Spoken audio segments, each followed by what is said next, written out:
Je raconte la misère des Algériens. Et je crois que je ne me souviens pas d'avoir lu un Algérien raconter une telle misère avec une telle lucidité, une telle loyauté. Mais Monsieur Cadrin, ils étaient encore plus misérables avant la France. Ça, Pardon? vous ne l'avez pas raconté. Avant la France, ils étaient encore plus misérables. Moi, je n'aime pas entrer dans ces détails parce que je veux parce voir... que c'est la vérité. Je vous rappelle...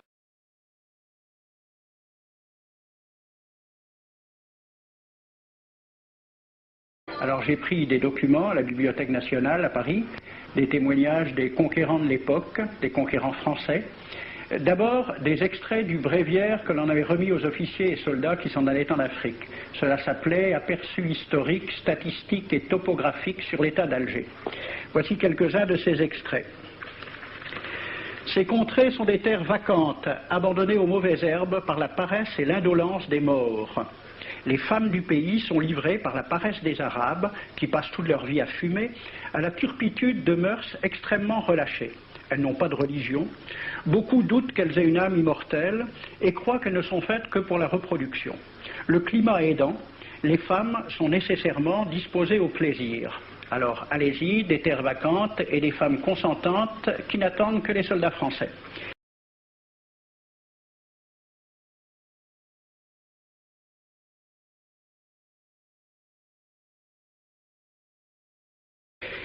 Et puis à côté, j'ai vu d'autres documents qui marquent l'étonnement des officiers français qui débarquaient en Afrique.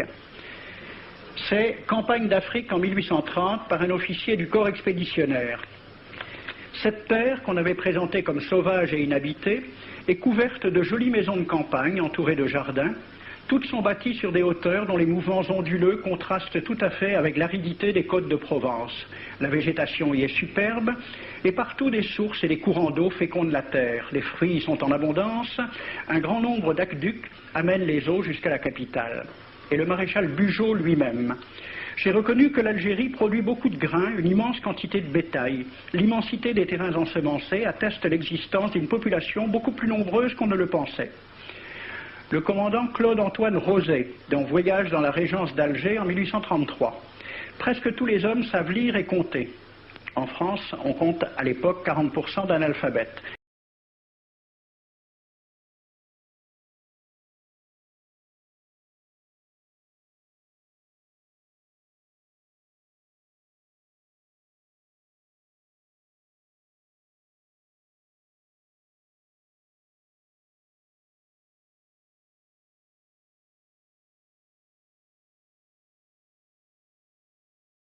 Ainsi, les soldats qui débarquent sont en général moins instruits que les sauvages qu'ils viennent civiliser.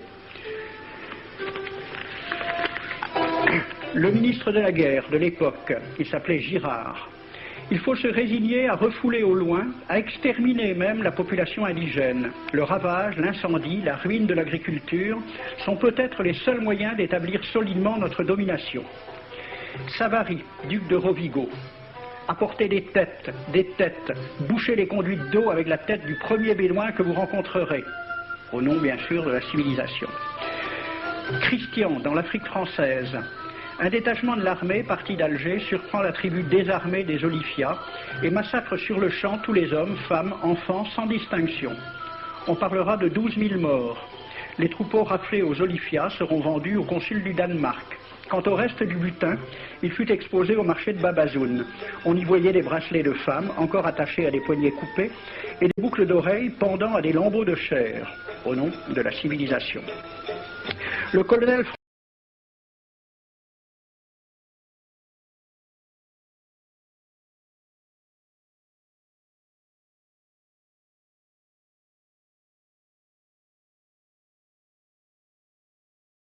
François de Montagnac.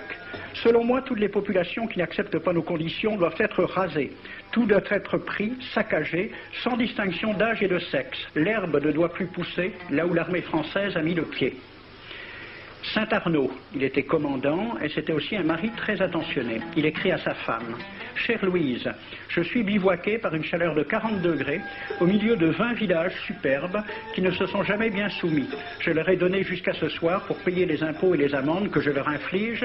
S'ils ne s'exécutent pas, j'enverrai 3 colonnes brûler tout. » En juin 1845, la tribu des Ouled Riha, chassée de ses douars par les détachements incendiaires du colonel Pélissier, se réfugie dans des grottes de montagne. Ordre du maréchal Bugeaud. Si ces gredins se retirent dans leurs cavernes, imitez Cavaignac aux Béha, fumez-les à outrance comme des renards. Voici le récit d'un témoin, français bien sûr. Voir au milieu de la nuit, à la faveur de la lune, un corps de troupes françaises occupé à entretenir un feu infernal. Entendre les sourds gémissements des hommes, des femmes, des enfants et des animaux, le craquement des rochers calcinés s'écroulant. Le matin, quand on chercha à dégager l'entrée des cavernes, gisaient des bœufs, des ânes, des moutons. Parmi les animaux, entassés sous eux, on trouvait des hommes, des femmes, des enfants. J'ai vu un homme mort, le genou à terre, la main crispée sur la corne d'un bœuf. Devant lui était une femme tenant son enfant dans ses bras. Cet homme avait été asphyxié au moment où il cherchait à préserver sa famille de la rage de cet animal. On a compté 760 cadavres. Le 8 mai 1845, Saint-Arnaud découvre 500 Algériens qui s'abritent dans une grotte entre Ténès et Mostaganem. Saint-Arnaud ordonne à ses soldats de les emmurer vivants. Il écrit « Je fais boucher hermétiquement toutes les issues et je fais un vaste cimetière.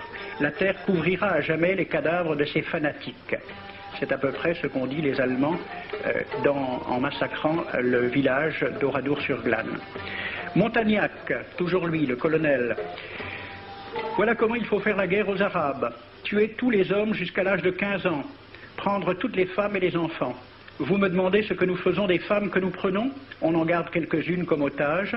Les autres sont échangées contre des chevaux et le reste est vendu à l'enchère comme bête de somme. Toujours au nom de la civilisation.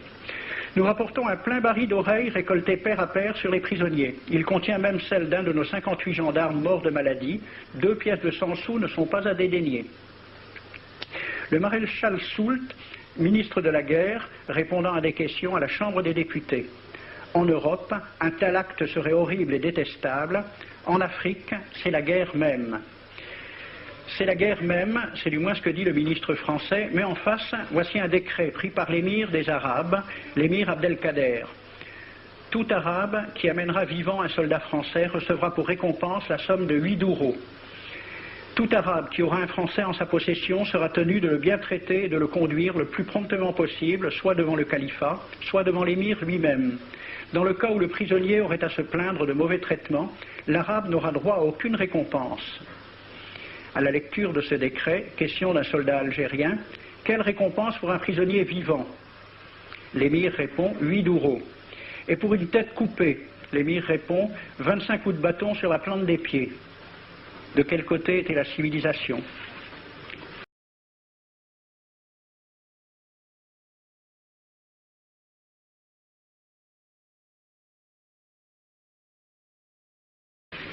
J'ai donc fait ce film avec les citations et des dessins et gravures qui étaient à la Bibliothèque nationale à Paris, et j'ai proposé le film à la Ligue de l'enseignement pour qu'il soit projeté dans les lycées et collèges de France et de Navarre.